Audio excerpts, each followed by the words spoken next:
This is Frontline on Air. Major stories on the go. Lifting the gauntlet, Sharda Ugra. The most audacious test for Indian sports came from wrestlers who defiantly held their ground against the political might of Brij Bhushan Singh, Sharda Ugra. The word challenger in sport usually refers to an upcoming, somewhat less decorated competitor who takes on a much stronger and established champion. In men's professional tennis, the tournament rung below the big money Association of Tennis Professionals ATP Tour events is called the Challenger Tour. From 2001 to 2014, hockey ran an FIH Champions Challenge event held between teams outside the world's top 6. Sports challengers usually make up the bunch, straining to mix with the big boys or girls, and more often than not, ending up a smidgen short of the real deal. But in 2023, Indian sports varied challengers against convention, stereotype, authority, history, left this condescension and trepidation in the dust, rewriting templates and textbooks. They covered previously untraversed distances and sought their place in the sun. These disruptors of what had happened before set the tone, it is hoped, for what can happen in the future. Through the year, India found athletes who stopped clocks, owned the moment, and may have dramatically recalibrated the country's notions of its sport. It is a long and robust roll call, and as happens in most year-ender sporting assessments, normally their glory story gets top billing. In an Asian Games year, 100 plus medals, 28 gold, 38 silver, 41 bronze should fill the pages, just ahead of the national men's cricket team's stirring run in its first solo home World Cup. Had that World Cup been won, we would have been corralled into a different discussion. However, as Tom Cruise says in Top Gun Maverick, but not today. Fighting the status quo. Yet, before anointing India's newest generation of 21st century Indian athletes and trendsetters, we must understand that the boldest sporting challengers of 2023 have not had a triumphal finish to rousing music. Standing up against Indian sport's deeply entrenched status quo and status quoists, the wrestlers Vinesh Fogart, Sakshi Malik and Bajrang Punia have shown their tribe the consequences of their courage. It has meant being trapped in limbo, between wanting to get the most out of their competitive careers and committed to governance reform in wrestling, but left to the mercy of the Indian legal process. This will eat into months of their lives and tear training and competition schedules to shreds, but will barely scratch the veneer of self-importance worn by those who run Indian sporting federations. The wrestlers will pay a heavy price for what they did, but the value of the message they send is immeasurable. Fogart, Malik and Punia headed a group of wrestlers who took on Wrestling Federation of India, WFI President Brij Bhushan Sharan Singh, who was not just the most powerful man in their sport, but, due to his political standing, was also prized and therefore protected by the most powerful men in the country. Over a period of 6 months, the wrestlers' complaints against Sharan Singh were responded to with contempt and aggression. Their protest site at Jantar Mantar in Delhi was first denied easy public access and later trashed. The image of the women wrestlers battening themselves to the ground while being manhandled by the Delhi police and carried off into vans went around the world. The message it sent was clear. Never mind medals, stature, achievements. This, at the most basic level, is how India treats its athletes. Nothing that the wrestlers said in their protests was either unknown or unheard of in wrestling or other sporting bodies in India. Administrative misdemeanor and financial impropriety are par for the course in 9 of 10 Indian sports federations, 8 if you're being kind. Stories of sexual bullying, abuse, harassment inflicted on the young by figures of authority, male or female, are shared in low tones and found everywhere in India's formal sporting structures. Sometimes federations and institutions take note. In most of the cases, the issue itself is buried along with young careers. Unprecedented in Indian sport. What made the wrestlers' protest unprecedented in Indian sport is that it was the most famous players who were up front, calling out their sport's capo de capi in public. Punia is an Olympic and 4-time World Championship medalist. Malik is India's only woman wrestler to win an Olympic medal. And Fogart is the only double World Championship medalist among India's women wrestlers. Today, India's elite athletes are more materially well supported than they have ever been. The linking of sporting success to national self-esteem and political superpower aspiration, along with social media play, gives them a direct line to power. Malik's and Fogart's achievements had them quickly co-opted into the Bharat Ki Betiya pantheon, which is how the establishment likes its athletes. Successful, smiling, silent. But Fogart described what happened when these wrestlers, particularly women, stood up and pointed fingers at their boss. When women raise their voices, they are targeted first. In no time, there was an outbreak of news that their protest was politically motivated. When the wrestlers threatened to immerse their medals in the Ganga, mainstream media parroted that fundamentally the medals were not theirs to throw away because they had received so much financial support from the government. Fogart said, quote, "They ask, how did we get so much courage to speak against the system, speak so much against the system? They aren't happy when women talk against the system." Unquote. We saw the pillars of that system react in confusion. To date, only 12 prominent athletes from the wider sporting community have spoken up in vocal support of the wrestlers. The response to the wrestlers' protest became like an MRI scan of Indian sports mindset and motivations held up to the public. It became a case study of the worst consequences of political involvement in sport. It demonstrated the Indian sporting establishment's flat-footed incompetence in responding to a governance crisis unless given directions by its political masters. Sporting bodies that shout autonomy when questioned about their elections or finances by anyone from the outside do not squeak at being taken over and dictated to by the current government. The Sports Ministry's suspension of the WFI and its setting up of an oversight committee intended to reflect fast action ended with the committee's results being leaked to put pressure on the wrestlers.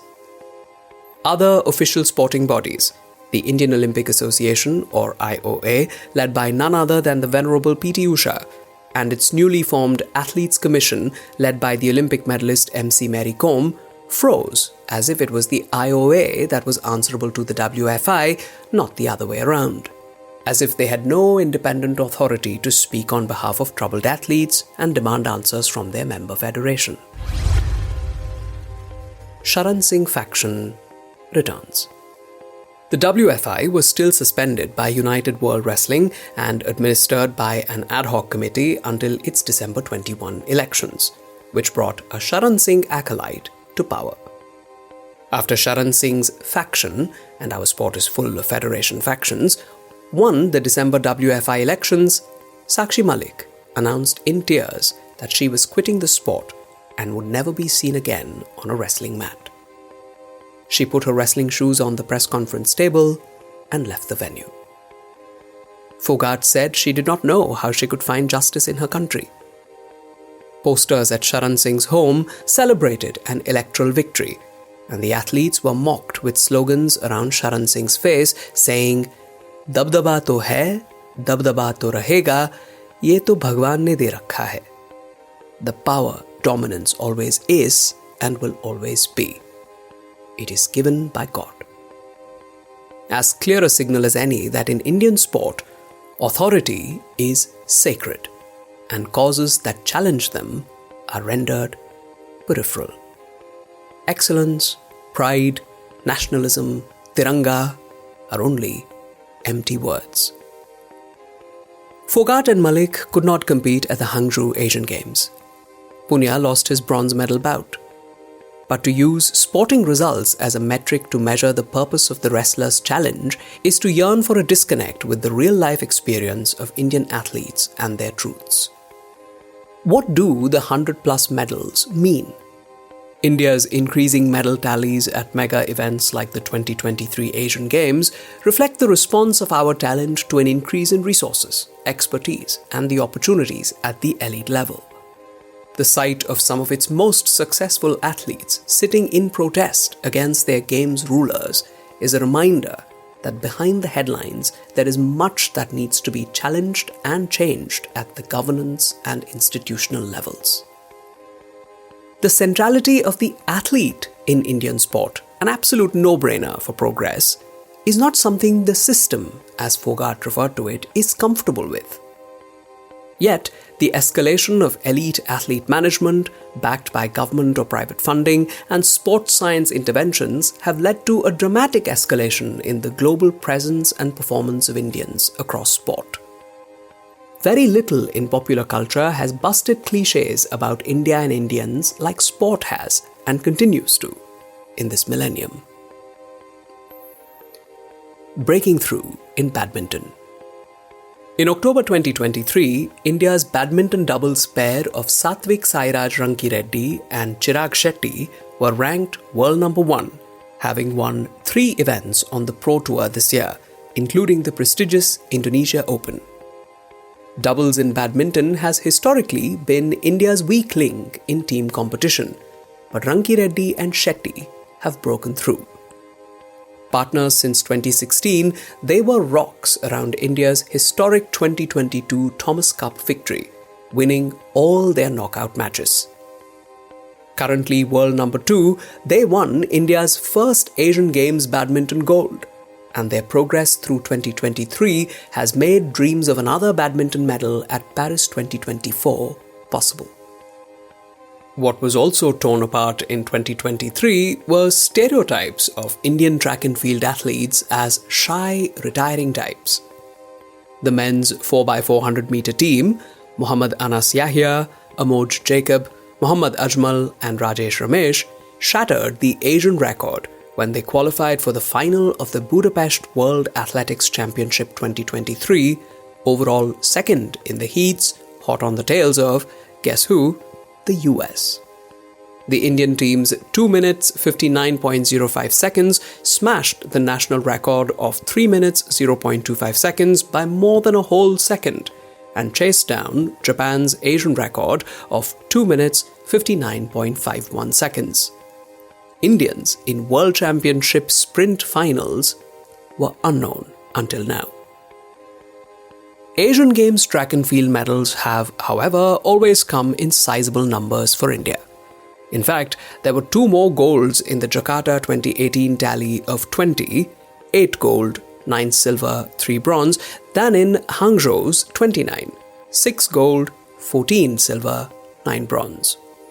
But what we saw in track and field in Budapest and Hangzhou was sass, heart, and belonging, teeth bared for the fight. Whether it was the Budapest relay sprinters, Parul Chaudhry's gut-busting last 10 meters in the 5,000 meter final, Jyoti Yaraji's muscled arms, hands-on hips, glaring down officials trying to get her disqualified from the 100 meter hurdles final, or Tejinder Pal Singh Toor's final table-turning throw in shot put in Hangzhou. It is here that we must keep in mind that if the men's quartet of Anas, Jacob, Ajmal, Ramesh are treated like KM Beenamol, Rajvinder Kaur, Chitra Soman and Manjeet Kaur were, fingers have to be pointed at the Athletics Federation of India. Don't recognize the latter set of names? That is the Indian women's 4x400 meter team that made the relay final at the 2004 Athens Olympics, breaking the national record. A record that still stands. In an age before social media, their names, prospects, and futures just disappeared into the history books. Bad governance in Indian sport has outlasted generations of talent. We should not let our new generation bear any of it. Proliferation of chess contenders. Just like the track and field stereotype challengers, if there is a sport where decades of singular achievement and prodigal talent has burst into a proliferation of contenders, it is chess in 2023. For the first time in 36 years, Vishwanathan Anand was not India's number one chess player on the FIDE rankings. In August, D. Gukesh was ranked number 9, ahead of Anand at number 10, and remained above the former 5-time world chess champion for a few months. That same month, Ramesh Babu Pragnananda, ranked number 13 in the world in December, also scaled Anandesque barriers. He became the first after Anand to reach the FIDE World Cup final, which earned the boy called Prag a direct entry into the 8-man strong candidates field. Prag, in April 2024, will match wits with the last man standing to take on defending champion Ding Liren for the Classical World Championship title. The last Indian, the only Indian at a candidates event, was of course Anand, 2016, who in May had hoped that some Indians would qualify for the candidates. Already among the men, a second, somewhat unexpected Indian will keep Prag company at the candidates. Vidit Gujarati, 29, not a Chennai prodigy but from Nashik, arrived at a tournament called the Grand Swiss in the Isle of Man as the number 15 seed and lost his first match. After 10 days, as Grand Swiss winner, he entered the candidates pool. 2 of the 8 candidate spots still remain, and Gukesh has a chance to become the 3rd Indian at the men's candidates. But there is already a 3rd Indian in the candidates, in line for a shot at the women's world title. She is Ramesh Babu Vaishali, only the 3rd Indian woman grandmaster after Koneru Hampi and Harika Dronavalli. She is also one half of the only brother-sister team, Prag is her younger brother, in history to have earned grandmaster titles and to have also qualified for the candidates events in the same year. It has taken a while, but there are many now lining up to seize the spot as Anand's true successors. Just before the year ends, let us all give thanks to Indian sport's history maker, standard bearer, and yet constant challenger. The tasks that lay before Neeraj Chopra in January 2023 are already tucked under his arm. His silver in the 2022 World Championships was turned into gold in Budapest 2023. There were 3 Indians in the Budapest javelin finals, the ripple effect of Chopra's Tokyo Olympic gold. In Hangzhou, Kishore Jaina led the field briefly before Chopra pulled out his winning throw. Chopra is now Olympic, world and Asian champion, a member of an elite club of athletes invited to participate in the year-round competitions called the Diamond League. This year, of his 6 competitions, he won 4 and finished second in 2. In the 2 years following his Tokyo gold, Chopra has, by performance and example, changed the way his peers assess their careers and their goals. He remains a joyful victor against the alluring but dangerous straitjackets of Indian athletic ambition. He wants to go even higher, to be a multi-medaled Olympian, to tumble barrier after barrier that has defeated Indian sport in the past, and, even better, have company while doing so. Chopra was one of the 12 who spoke out in support of the wrestlers. A 24-carat champion knew what true challengers of his tribe look like. Sharda Ugra is an independent sports journalist based in Bengaluru. This is Frontline on Air. Major stories on the go.